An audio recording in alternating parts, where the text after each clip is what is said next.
International bitterness units, or better known as IBUs or even BUs for short, is a common beer stat found in most breweries and tap rooms. Like a score for wine, it's a number that many of us use to decide which beer is good and which beer is not. Unfortunately, this number tells us very little.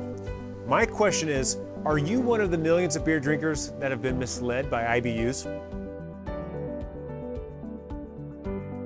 When you step inside Inbound Brew Co., you'll find a variety of great craft beer, from a Berliner Weiss at 0 IBUs to a West Coast IPA at nearly 100. And with this wide range of IBUs, the challenge is deciding how much bitterness is just right for your palate and which beer will get you there. I'm Jeremy Storton. I'm an advanced Cicerone and the host of the Good Beer Matters podcast. I've partnered with BrewDB to bring you Trusted BrewKnowledge. Trusted BrewKnowledge is a series of videos to help you better understand beer and what to make of it. And today, we're going to talk about the bitter truth of IBUs. So I'm the owner of Inbound Brew Co., and I kind of oversee all the production side of the business, write the recipes. So I've been brewing since right around 2009. What goes into creating the perception of bitterness?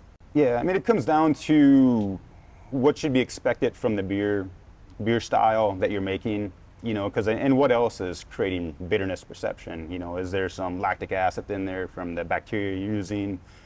How much malt in it? What type of malt?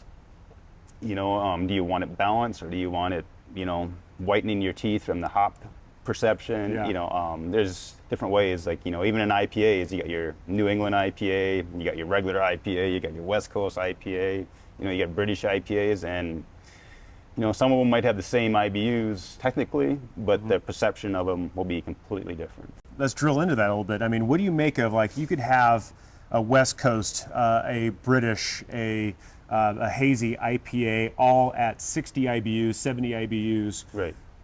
But the bitterness level, the perception, the experience of it is so different. From a brewer's standpoint, why is that exactly? I mean, what makes the experience different when the number is the same?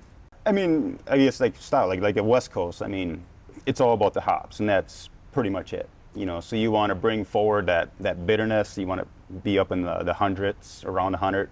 You want to, you know, also have the flavor and the aroma from the hops, but, like, you know, like the malt is not really thought about. It's very simple, and you want it to be very unbalanced, and you want that hop character there, nice, dry, crisp, you know, IPA. Where if you go to, like, say, more of a British style, you know, it might still be close to 100 IBUs, but it's going to be very malt forward, you know, because of the different malts you're using, the perception. For that, it's going to be more of a balanced beer. So with like a British IPA, which tends to be more malt balanced than hop driven compared to American styles, for sure. Right. Are they just adding more malt in there to balance out that bitterness while still keeping the same IBU number?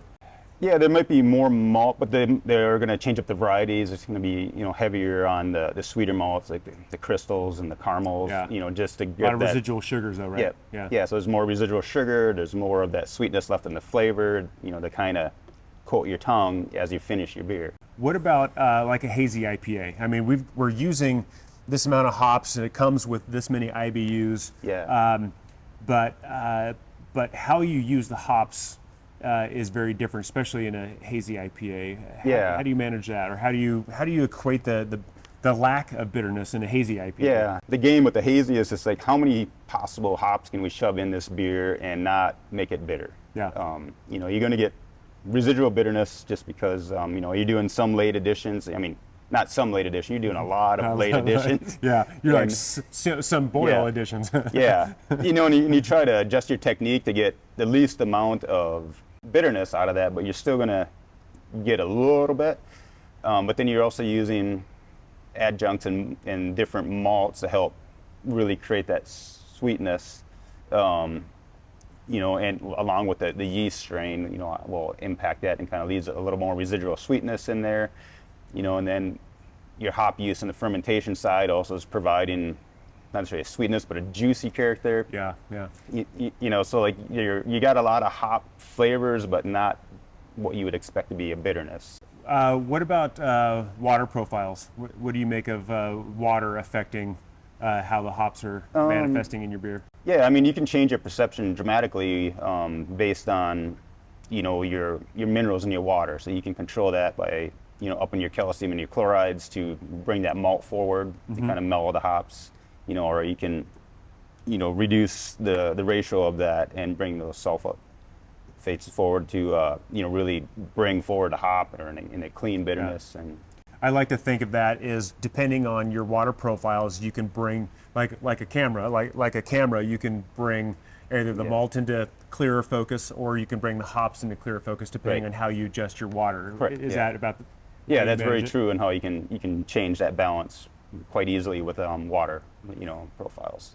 So when it comes to IBUs and bitterness, a lot of, especially we Americans, are kind of not fans of bitterness compared to other culinary cultures. Yeah. What do you say to customers that come to your brewery and they look at your beer list and they say, "Oh, I don't think I want that. It's too bitter. I don't like bitterness." What would you say to someone who's afraid to try it? Yeah, I mean, first you got to kind of understand your customer, because like sometimes hops are confused with bitterness. Even though bitterness comes from hops, but like not every IPA is super bitter, and and not, some people may think like a dark beer is bitter, which it can be, but not like true bitterness from hops. Yeah. So you kind of got to talk about their experience a little bit, and and figure out what they really like, and maybe not just correct them about what bitterness is, but like just guide them down that path, and then and just say, hey, like this one, yeah, it's got some hops in there, but you probably will like it, and just kind of hand it off to them and give them samples, and go from there. So.